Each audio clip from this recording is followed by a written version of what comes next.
Welcome back to the channel, guys. Today, something a little bit different. We're out in the beautiful resort of Costa Navarino in Greece. I'm joined by my good friend, Simon Cooper, co-owner of Precision Golf. If you've not seen their channel, go check them out. They do a lot of great content on equipment. So today we are talking about a short-sighted spot. Got a front flag or tight flag, and we're going to need to play a high lobber. It's not the most appealing of shots, Simon. That scares me witless, this kind of thing. And so I think that very reason, I mean, Simon plays off of scratch, so he's no slouch when it comes to playing golf. But yet, even for yourself, this shot doesn't particularly fill you full of confidence. No, I think any golfer, you look at this, it's a tough shot. Yeah, give me a 5-iron from 200 yards out, happy. This, not so much. Not so much. Yeah. Let's talk just very touch briefly on sole design and grinds that we get on clubs. I mean, we see a variety of different bounce and sole grinds. Give us a little sort of a couple of points that you might want to think about when the folks out there are choosing a lob wedge or a sandwich. Yeah, I think people talk about bounce, and not many of us actually know what it means. It's the angle and the amount of shape you've got on the sole. So if you're, depending on how you deliver the club, you need more or less. So if you're someone who's shallower through and tends to pick the ball off the top, you don't need a lot of bounce. You don't need a 14, 15 degree bounce on the bottom. If you're like me and you get a little bit steeper and kind of hands forward and get steep on it, then you need the bounce to stop the club, the leading edge going into the turf. So if you're someone who gets steeper on it, you need more bounce. Someone who's shallower, you need less bounce. And that's going to give you more consistent contact. I think from a coaching perspective, I see more problems from guys and girls playing around the green talking about exposing the bounce, and I see of guys and girls that use very little bounce. So be careful of taking advice on using loads of bounce. Okay, let's see you play one, Simon. Oh.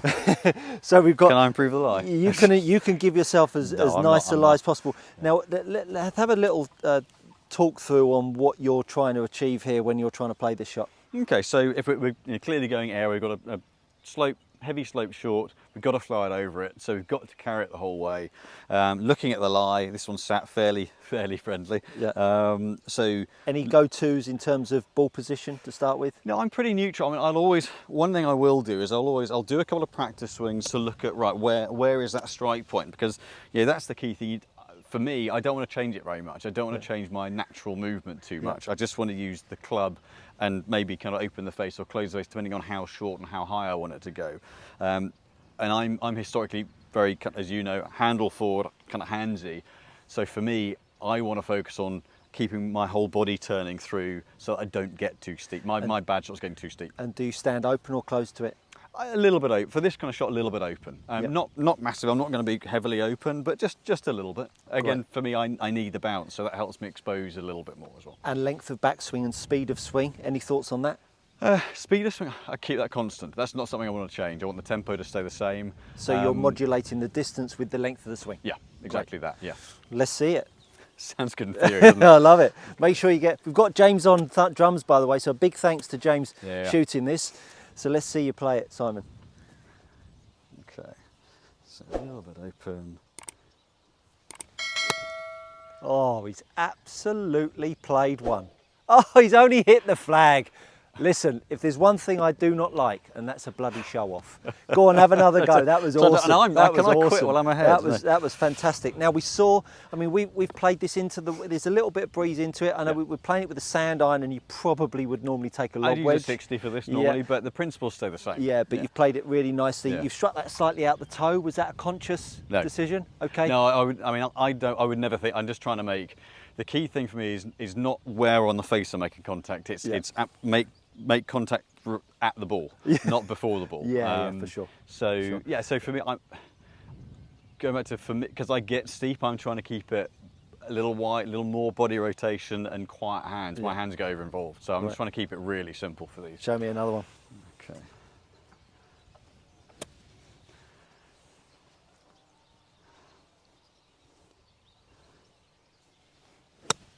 Oh, played this it turf's again. amazing. Absolutely beautiful. Well, I'm gonna I'm going to I aim need to come out to Greece more often. Absolutely beautifully played there, my friend. I can't do it off the turf at home, just to put that into context. Well, I'm gonna hope to Move out of the critique way. that, even though he's played an absolute couple of beauties there.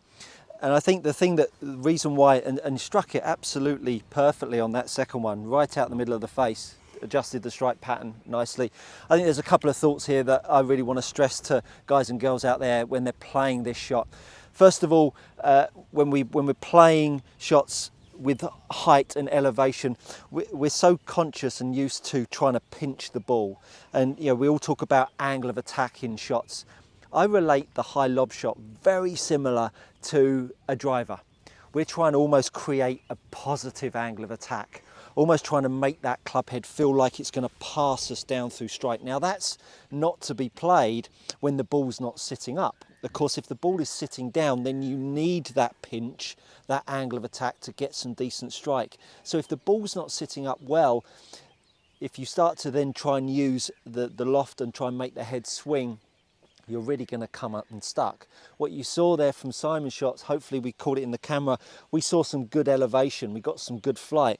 Hasn't really made too much of an impact on the turf, so the golf club has really allowed the radius of the swing to expand. And James, if you just want to come round in front of me here, and I just want to demonstrate, if you've seen a video of mine on the driver, I talk about attack angle and tee height, the golf club really allowing itself to swing past us, really trying to swing past the handle. Now you can see that if that club head is swinging past the handle, that club really isn't allowing itself to drive itself into the turf and using the leading edge. The club head swinging past the handle is actually exposing more loft. As I say, if the lie is not good enough, you won't be able to do that. So be cautious about allowing that club head to swing.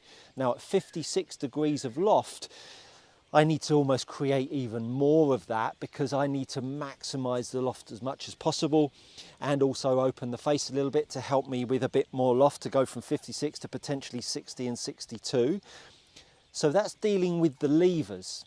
That's going to produce the flight and hopefully the strike that you're looking for. Now, what's the thing that changes?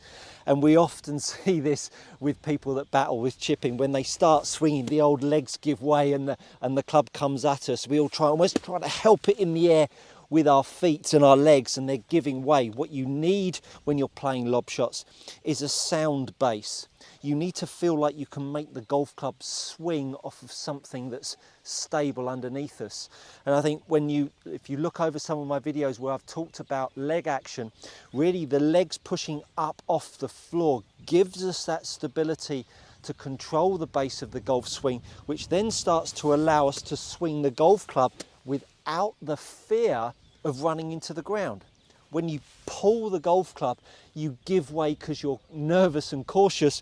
Now the ground's got too close, and all of a sudden you've got to drive the handle because you've now closed the gap off.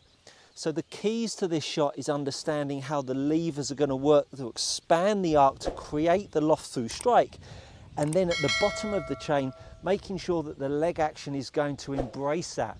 So I'm really feeling like there's a slight push up through my feet so that I can allow that golf club to feel like it can expand through strike. And when I've got those two mechanisms working, it allows me to feel like I can create some loft. Now, unfortunately, Simon's just played two absolutely beautiful shots, and I'm now going to play a demonstration, and I definitely don't want to make myself look like a bit of an idiot.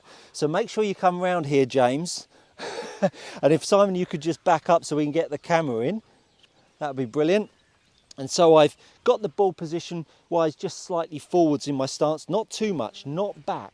More back is going to create more down. So ball slightly further forwards, and I'm really going to allow that golf club to swing down at the bottom. Wish me luck, folks. So a fraction hard, but I've made a lovely contact at the bottom, and I've not made any contact really with the turf. It's been very light in the contact with the turf. I've not made a divot. So again, I'm allowing that golf club to swing down at the bottom, and I'm really feeling that my legs are just pushing up.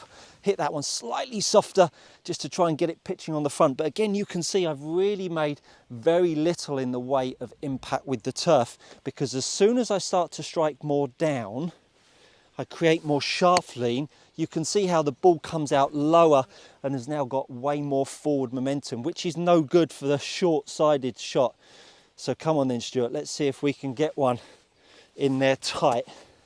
I've had a couple of gin and tonics, so I'm not feeling the best. Bit right, but she came out fairly soft. Hopefully you've got a few keys in there that are going to allow you to make flighted shots and a little bit more of a consistent contact. And hopefully you've worked out that, my friends, is good coaching. If you've liked the video, hit the like button, share with your friends, and I look forward to seeing you on the next one.